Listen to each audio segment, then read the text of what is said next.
friends, welcome back to my channel and today is 12 December 2020 and let's start with कल्प मेधा।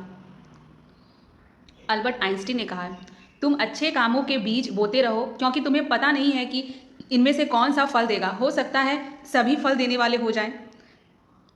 बहुत ही अच्छा विचार है। अब पढ़ते हैं, टॉपिक है, कल भी वही था जो कल हम लोगों ने जो पढ़ा था, टॉपिक वही है कि आलस्य से उपजती बीमारियां, और आज भी स्वास्थ्य को लेकर ही है। स्वास्थ्य क्षेत्र की खराब सेहत। नीति आयोग ने स्वास्थ्य सेवाओं के लिए खर्च बढ़ाने की जरूरत बताई है। आयोग के सदस्य वीके पॉल का मानना है कि स्वास्थ्य सेवाओं को बेहतर बनाने और देश के हर व्यक्ति तक पहुंचाने के लिए केंद्र और राज्यों को मिलकर स्वास्थ्य सेवाओं की मदद में खर्च को बढ़ाना होगा।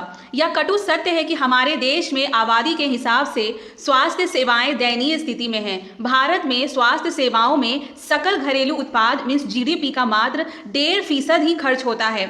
हालांकि अब सरकार ने अगले 5 साल में इसे 3% तक करने का लक्ष्य रखा है, लेकिन भारत जैसी विशाल आबादी के हिसाब से यह भी कम है।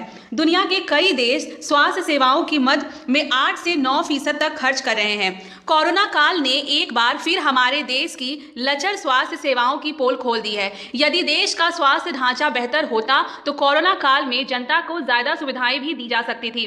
कोरोना काल में जहां एक और अनेक डॉक्टर ने कई तरह के खतरे उठाकर अपने कर्तव्यों का निर्वहन किया, वहीं दूसरी ओर निजी अस्पतालों का जोर आर्थिक लाभ प्राप्त करने पर ही रहा। यह सही है कि धीरे धीरे हमारे देश की स्वास्थ्य सेवाओं में सुधार हो रहा है, लेकिन जब इस दौर में भी गंभीर रोगों से पीड़ित मरीजों के लिए अस्पतालों में स्ट्रेचर जैसी बुनियादी सुविधा भी न मिल पाए तो देश की स्वास्थ्य सेवाओं पर सवाल उठना स्वाभाविक है। इस प्रगतिशील दौर में भी ऐसी खबरें प्रकाश में आती रही हैं जब अस्पतालों ने मरीज के शव को घर पहुंचाने के लिए एम्बुलेंस तक मुहैया करा पाने में लापरवाही और लाचारी जाहिर की।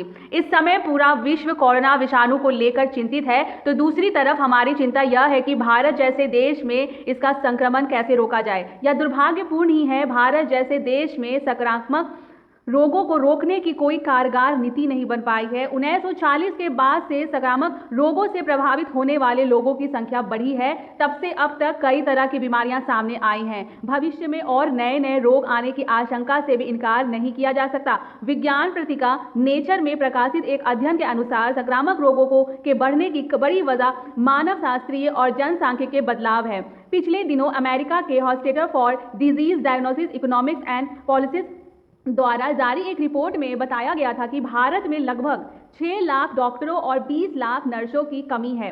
भारत में 10,189 लोगों पर एक सरकारी डॉक्टर है, जबकि विश्व स्वास्थ्य संगठन ने 1000 लोगों पर एक डॉक्टर की सिफारिश की है। इसी तरह 483 लोगों पर एक नर्स है। रिपोर्ट के अनुसार भारत में एंटीबायोटिक दवाइयों देने के लिए उचित तरीके से प्रशिक्षित स्टाफ की भी भारी कमी है, जिससे जीवन बचाने वाली दवाइयां मरीजों को नहीं मिल पाती है। और दलाली के युग में संवेदना के लिए कोई जगह नहीं है। यही कारण है कि आज भी बड़ी संख्या में डॉक्टर गांवों की तरफ रुख नहीं करते हैं। दरअसल इस दौर में स्वास्थ्य सेवाओं की बदहाली का खामियाजा ज्यादातर बच्चों, महिलाओं और बुजुर्ग आबादी को उठाना पड़ रहा है। इसी वजह से देश के अनेक राज्यों में जहां एक ओर बच्चे विभिन्न गंभीर बीमारियों के कारण काल के गाल में समा रहे हैं, तो दूसरी ओर महिलाओं को भी बुनियादी स्वास्थ्य सेवाएं उपलब्ध नहीं हो पा रही हैं। वृद्धों का हाल तो और भी दयनीय है। अनेक परिवारों में वृद्धों को मानसिक संबल नहीं मिल पाता है, साथ ही उनकी रोग प्रतिरोधक क्षमता भी कम हो जाती है। ऐसी स्थिति में उन्हें जरूरी स्वास्थ्य सेवाएं भी मुहैया ना हो तो उनका जीवन नरक बन जाता है। इसलिए स्वास्थ्य सेवाओं का चुस्त दुरुस्त और ईमानदार होना न केवल स्वास्थ्य की दृष्टि से बल्कि सामाजिक दृष्टि से भी जरूरी है। दुर्भाग्यपूर्ण यह है कि अभी तक ऐसा नहीं हो पाया है। देश के आर्थिक एवं सामाजिक विकास हेतु बदहाल स्वास्थ्य सेवाओं को पटरी पर लाने के लिए एक गंभीर पहल की जरूरत है। इस कोरोना काल में कोरोना विषाणु से डरने की नहीं, लड़ने की जरूरत भी नहीं है।